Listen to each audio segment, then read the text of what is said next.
Mis videos llegan gracias a Rusia 360. Estudia en las mejores universidades de Rusia pagando 4 veces menos de lo que gastarías por quedarte a estudiar en el Perú. No es requisito saber idioma ruso ni ser el primero de tu clase. Para más información accede al link que está en la descripción de este video y llena el formulario. La historia peruana está llena de secretos, de verdades ocultas. Muchas de estas historias se presentaron como mitos, como leyendas urbanas. Una fracción de ellas fueron desmentidas, pero otras fueron confirmadas. Por ejemplo, siempre se bromea con que Arequipa es otro país. Lo cierto es que en algún breve momento de su historia fue realmente otro país. El presente video es un top de los relatos e historias más extrañas e inauditas que fueron confirmadas mediante estudios y documentación histórica. Estas son las 7 verdades ocultas más insólitas de la historia del Perú. Número 7. Simón Bolívar prohibió la pornografía en Perú. En 1825, cuando Simón Bolívar era presidente, o mejor dicho, dictador o jefe supremo del Perú, prohibió la circulación de material pornográfico en la zona conocida como el Alto Perú. Existe un documento firmado por Bolívar fechado en noviembre de 1825 donde impone tal prohibición. Ante esto nos preguntamos, ¿ya existía la pornografía hace 200 años? Por supuesto que sí, aunque en esa época aún no se le conocía como pornografía, sino como obscenidad, vulgaridad o material inmoral. Pero ya existía, y para graficarla no hacía falta herramientas como la fotografía, que recién llegaría al Perú en 1842. Para fabricar material erótico era suficiente recurrir al dibujo, la pintura y la escultura. Las representaciones eróticas existen desde la época del Paleolítico, a través de dibujos y esculturas como la Venus de Willendorf y la Venus de Lausel. En el Perú el arte erótico y pornográfico se remonta a la cultura moche a través de los huacos eróticos donde se maximiza el tamaño de los genitales. Otro ejemplo de pornografía antigua son las estampas japonesas shunga que datan de los años 1600, en las cuales también se hace énfasis en los genitales. Un material parecido en forma de estampas y folletos circulaba en masa en la naciente República Peruana de 1825 y fue lo que puso en alerta a Simón Bolívar, quien creía que esa mercadería podía socavar la moralidad de los peruanos. El material llegaba desde Europa como contrabando e ingresaba al resto del Perú a través del Alto Perú y Puno. Según el investigador Ítalo Cifuentes alemán, en su libro titulado 200 hechos que no conoces del Perú, Simón Bolívar tomó cartas en el asunto y emitió un decreto desde la ciudad de Chuquisaca, que hoy se llama Sucre, que en ese entonces era parte del Alto Perú. La norma emitida por Bolívar llevó como título Prohibición de circulación de folletos obscenos y decía lo siguiente: se prohíbe la introducción a estas provincias del Alto Perú de estampas, cajas, sellos, abanicos obscenos y folletos impuros, so pena de caer en decomiso las que se aprendieren. Chuquisaca, Alto Perú, noviembre de 1825. Número 6. Los incas no bebían agua. Siendo más específicos, no bebían agua pura. ¿Cómo es esto posible? ¿De dónde sale esta información? Sabemos que los seres humanos no podemos vivir sin consumir agua. Normalmente una persona no sedentaria consume en promedio 2 litros de agua diarios o incluso más, pero no necesariamente toma agua pura. Esos 2 litros diarios pueden estar incluidos en un café, en sopas, frutas, guisos, vegetales. Gran parte de lo que consumimos ya contiene agua y contribuye a nuestra hidratación. De esta manera, sí es posible que una persona pueda vivir sin consumir agua pura. En el caso de los incas, existe una investigación al respecto en el libro titulado La cocina de los incas, publicado en 2001 por la investigadora de gastronomía Rosario Olivas Weston, quien se basó en varios cronistas como Bernabé Cobo. En el libro revela que la nobleza incaica y una parte del pueblo quechua no bebía agua pura. De ser así, entonces, ¿qué bebían cuando tenían sed? Bebían chicha, y no solo chicha de jora, también tomaban chicha de quinoa, de yuca, oca, molle y algarrobo. Según la autora, los antiguos peruanos tenían una percepción distinta respecto al consumo de líquidos.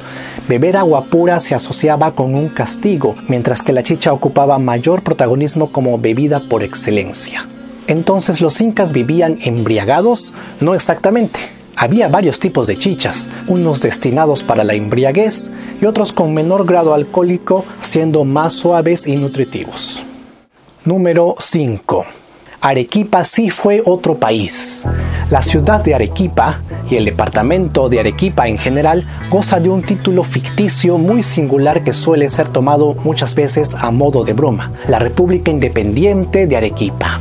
Este epígrafe es pronunciado en ocasiones con orgullo por los arequipeños y es a veces blanco de críticas e incluso mofas por parte del resto de peruanos. Pero la realidad podría sorprender incluso a los mismos arequipeños. La idea de que Arequipa en algún momento de su historia, aunque sea de manera efímera, haya sido legalmente una república independiente, es totalmente corroborable dentro de la historia del Perú del siglo XIX. El acontecimiento se manifestó durante la Guerra del Pacífico. En 1881, las tropas chilenas asediaron Lima y la tomaron por completo. Ante esto, Nicolás de Piérola, que gobernaba el país, tuvo que exiliarse en Ayacucho, por lo que en Lima eligieron a Francisco García Calderón como presidente provisional. A finales de ese año, los chilenos arrestaron a García Calderón y entonces quedó al mando su vicepresidente, el contraalmirante Lizardo Montero. Él estableció la sede gubernamental de la República en Arequipa. Según el libro Historia General de Arequipa, escrito en colaboración por 5 historiadores, entre ellos Máximo Neira Avendaño, el contraalmirante Lizardo Montero emitió un decreto supremo en 1882. Un fragmento del decreto decía: mientras Lima, capital de la República, esté tomada por el ejército chileno, Arequipa será la nueva capital del Perú, y a partir de este momento se le denomina República Independiente de Arequipa. Número 4. Gustave Eiffel no hizo nada en Perú ni en Sudamérica. Muchos hemos oído a alguien decir: mira, ese puente lo construyó el mismo hombre que construyó la Torre Eiffel de París. Wow, qué dato curioso tan interesante, pero ¿de verdad es así? Existe la creencia muy difundida que consiste en que Gustave Eiffel o su empresa participaron en la construcción o al menos en el diseño de algunas edificaciones en Perú y en algunos países de Sudamérica. Pero no existe evidencia de que esto sea cierto en ninguna de las más de 15 edificaciones que son atribuidas a Eiffel. En Perú hay por lo menos 6. Catedral de Tacna, Mercado de San Camilo en Arequipa, Puente de Fierro en Arequipa, Mercado San Pedro de Cusco, Casa de Fierro en Iquitos y la Catedral de Chiclayo.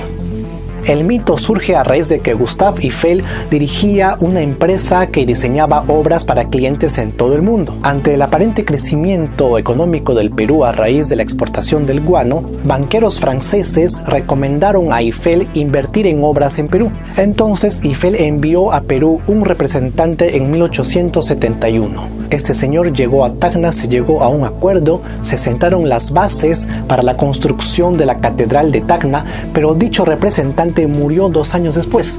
Luego vino la guerra con Chile, la invasión chilena, y nada se concretó. 50 años después se reanudó la construcción de la catedral, pero sin los planos ni recursos de la empresa de Eiffel, por lo que se concluye que Eiffel no lo hizo.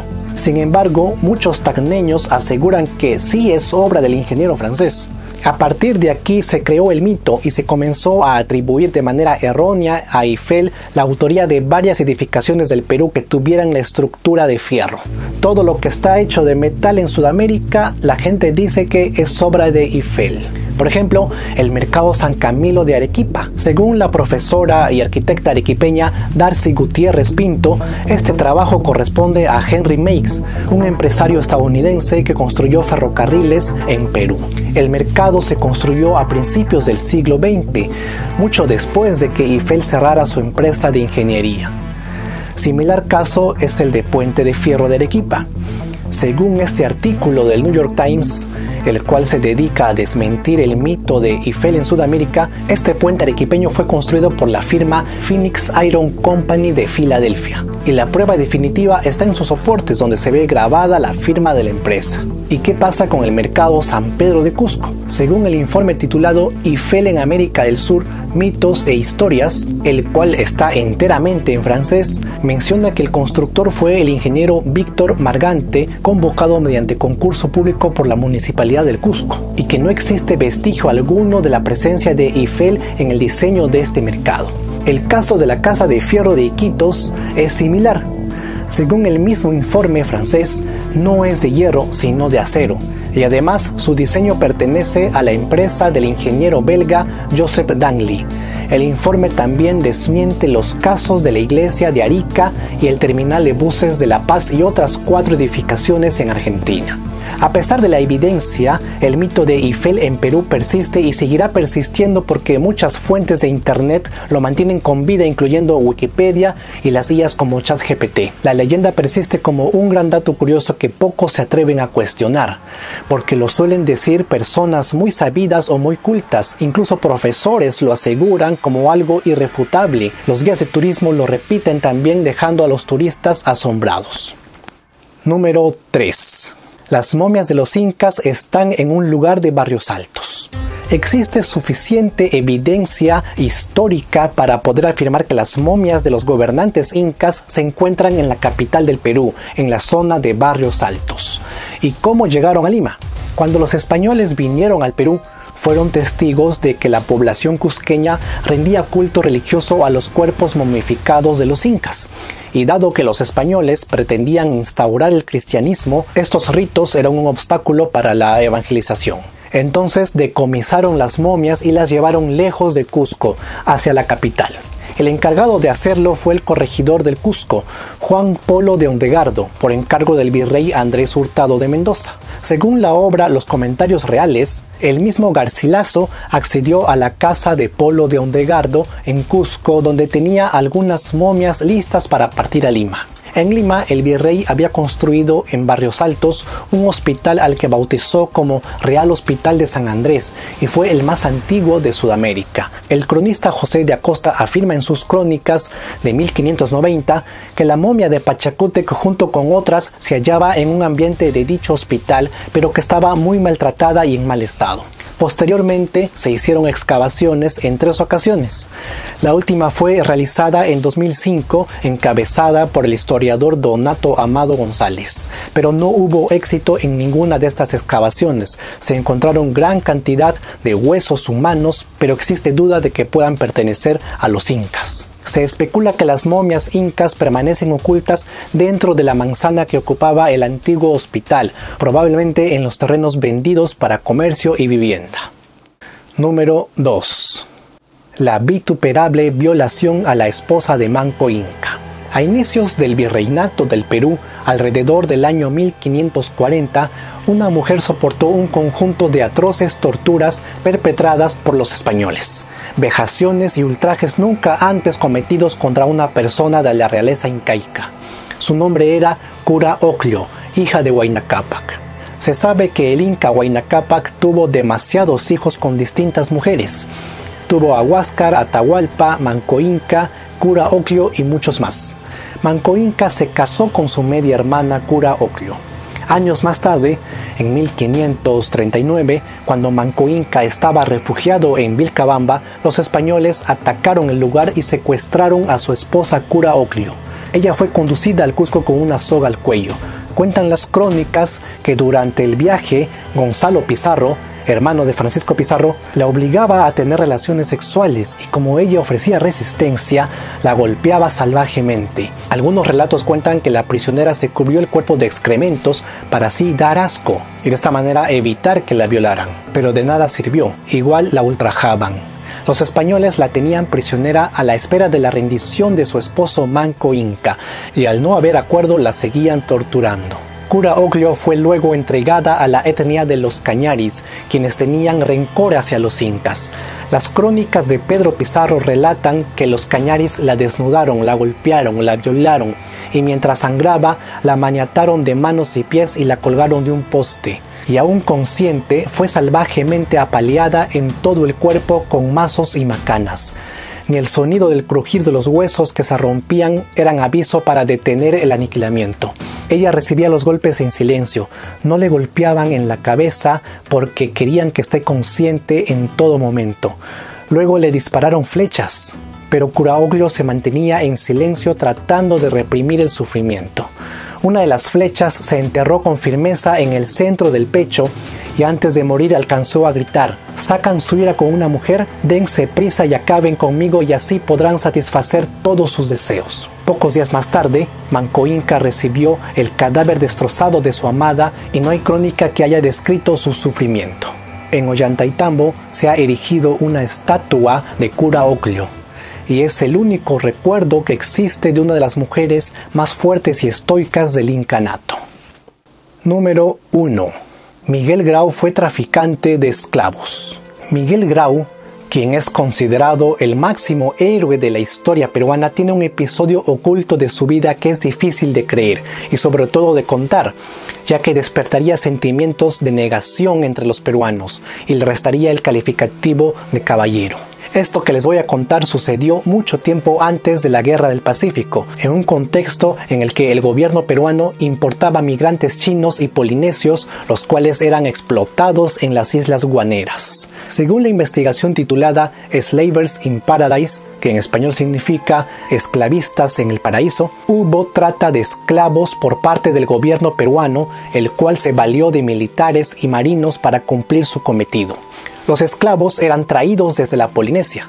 El autor del informe es Henry Evans Maude, un historiador y antropólogo del Servicio Colonial Británico. Miguel Grau, antes de participar en la Guerra del Pacífico, participó en acciones del gobierno de Ramón Castilla. Transcurría el año 1862 y era la época del guano. El Perú requería mano de obra barata para poder extraer el guano de las islas de Chincha.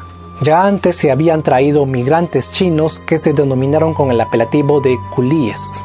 Entonces, desde el puerto del Callao en 1862, partieron 32 buques mercantes de origen peruano, chileno y español hacia 30 islas de la Polinesia y Micronesia, secuestrando a más de 3.600 personas para ser llevadas a trabajar al Perú. Miguel Grau iba al mando del buque Apurímac y fue partícipe de este traslado. Esa es toda la historia. Estas personas fueron traídas la mayoría sin contrato y su destino era prácticamente morir en el trabajo, ya que el 90% de ellos perecieron trabajando.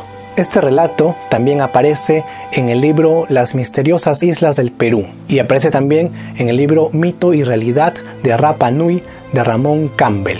Si este video te pareció informativo, por favor dale me gusta y compártelo. Un abrazo muy especial para la gente que me apoya a través de Patreon.